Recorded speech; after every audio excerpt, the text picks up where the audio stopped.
5 seconds. Get ready. Start. Sir, 40 years ago, when we achieved our independence, it was not the end of our fight, but a beginning of a new fight, a fight against poverty, and a fight to make freedom a reality for our teeming millions. All of us are partners in this great struggle and have to go a long way to achieve our objectives.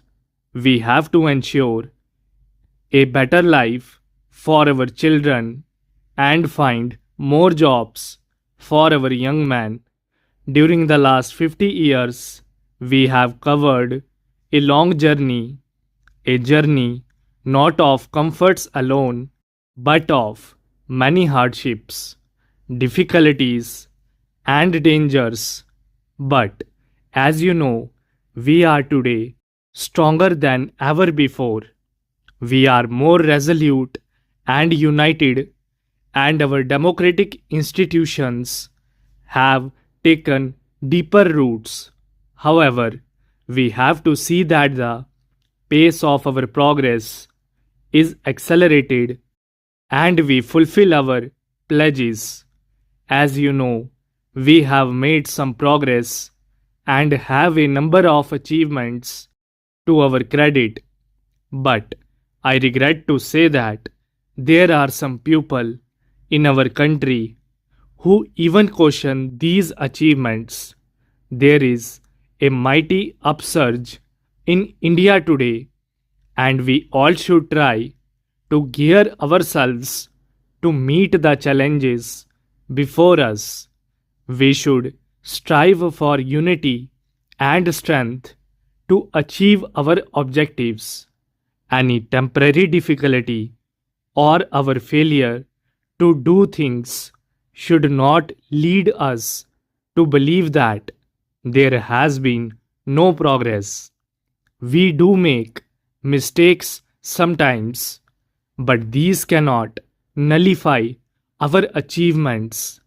While we criticize ourselves for our shortcomings, we should not overlook our many achievements. We have to do some heart searching and decide what the shape of things should be.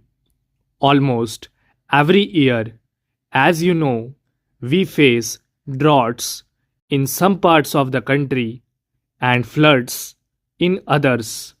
But the impact of such tragedies today is not the same as it used to be years ago.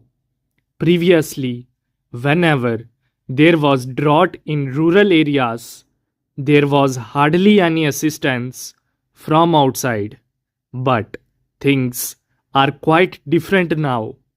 We take immediate steps to rush aid to the affected areas and face the calamity unitedly.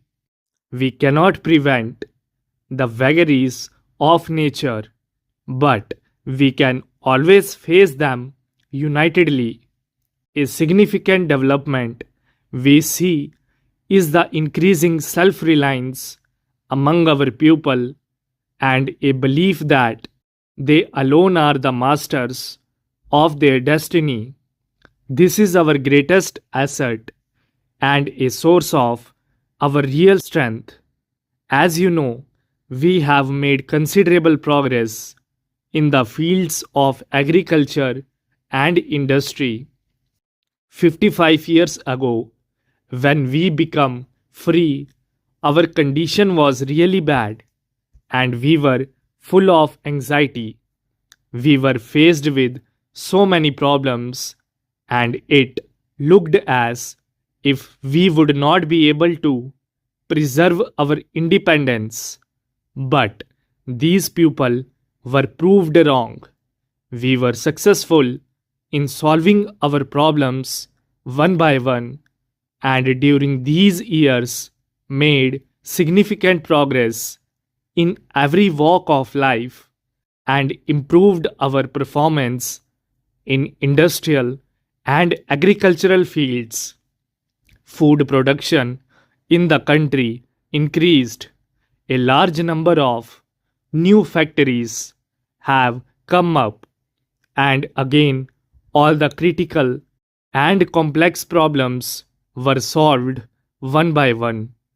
Production of steel and electricity has increased. Many heavy machines which we were formerly importing are now being manufactured in the country. The development of heavy industry has enabled us to manufacture other machines indigenously.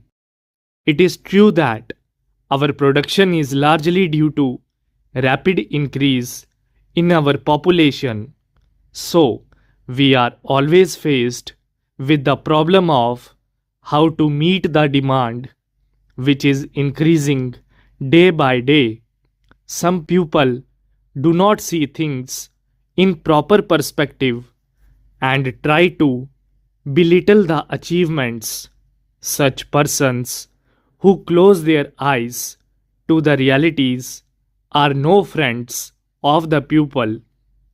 I would like to take this opportunity to thank our armed forces for their heroic and courageous deeds. These brave soldiers and officers of our army, navy, and air force have made great sacrifices to safeguard freedom of the country, which has been attacked 5 times. I firmly believe that the freedom of India will always be safe in their hands. We express our gratitude and sympathies to the families of our brave soldiers and officers who lost their lives in the fighting. All of us, including our army and police, have to make a united effort to uplift the country. We fully realize that the real strength of a nation depends on its progress, on its ideology, and the unity of its people, on the readiness of its people to make sacrifices. We see lot of tension in the world today. The real question before us is whether we want to put away our energies in useless agitation and quarrels, or whether we want to look into our future and act to make it really prosperous. Today, we find restlessness among our youth and others. This restlessness is not peculiar to us alone. Youth all over the world want more and more participation in political and social affairs of the country at large. This is a universal phenomenon today. Stop. Thank you.